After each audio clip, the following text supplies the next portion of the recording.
വിശുദ്ധ യോഹന്നാന്റെ സുവിശേഷം 16-ാം അധ്യായം 20-ാം തിരുവചനം.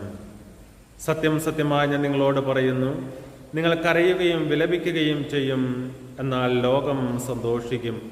നിങ്ങൾ ദുഃഖിതരാകും, എന്നാൽ നിങ്ങളുടെ ദുഃഖം സന്തോഷമായി മാറും. ഈശോയിൽ ഏറ്റവും പ്രിയപ്പെട്ടവരെ, ഇന്നത്തെ ഈ തിരുവചനം നമുക്ക് ഒത്തിരിയേറെ ആശ്വാസവും സന്തോഷവും നൽകുന്ന ഒന്നാണ്. നമ്മളുടെ ദുഃഖം സന്തോഷമായി മാറുമെന്ന് കർത്താവ് തന്നെ നമ്മോട് പറയുകയാണ്. കർത്താവാണ് സന്തോഷവും ആശ്വാസവും. ആ കർത്താവിൽ ആശ്വാസവും സന്തോഷവും കണ്ടെത്തുവാൻ ശ്രമിക്കുമ്പോൾ നമ്മുടെ ജീവിതത്തിന് ഒത്തിരിയേറെ മാറ്റങ്ങൾ ഉണ്ടാകും. ഈ ലോക സുഖ സന്തോഷത്തിൽ നാം ഒഴുകി ജീവിക്കുമ്പോൾ ആ യഥാർത്ഥ ആനന്ദം നമുക്ക് അനുഭവിക്കുവാനായിട്ട് സാധിക്കാതെ പോകുന്നു. ആ യഥാർത്ഥ ആനന്ദം നമ്മുടെ സൃഷ്ടാവായ ദൈവം തന്നെയാണ്.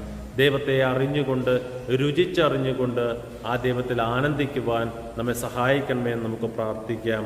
നമ്മുടെ സന്തോഷത്തിൽ വളരുവാൻ, സ്നേഹത്തിൽ വളരുവാൻ, ആ കൃഷ്ണനാഥനിൽ ഉറച്ചു വിശ്വസിച്ചുകൊണ്ട് ആ കൃപയ്ക്കു വേണ്ടി നമുക്ക് പ്രാർത്ഥിക്കാം. സ്തുതിയായിരിക്കട്ടെ.